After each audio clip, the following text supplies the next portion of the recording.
This is Broad Street in New York City.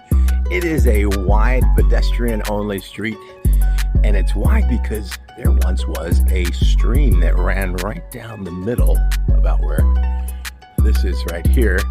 And when they covered it up, the street was already here. It just became a big wide street. I mean, that was a few hundred years ago. It's also home of the New York Stock Exchange. And up there, the giant building with the columns, that's Federal Hall.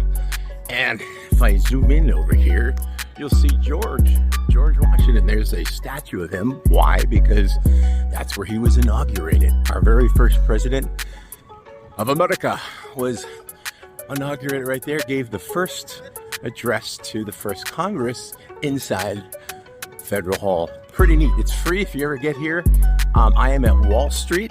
That's this street, and Broad Street right here. If you come to New York, of course, this is one of the must-sees. Come check it out. It's pretty cool.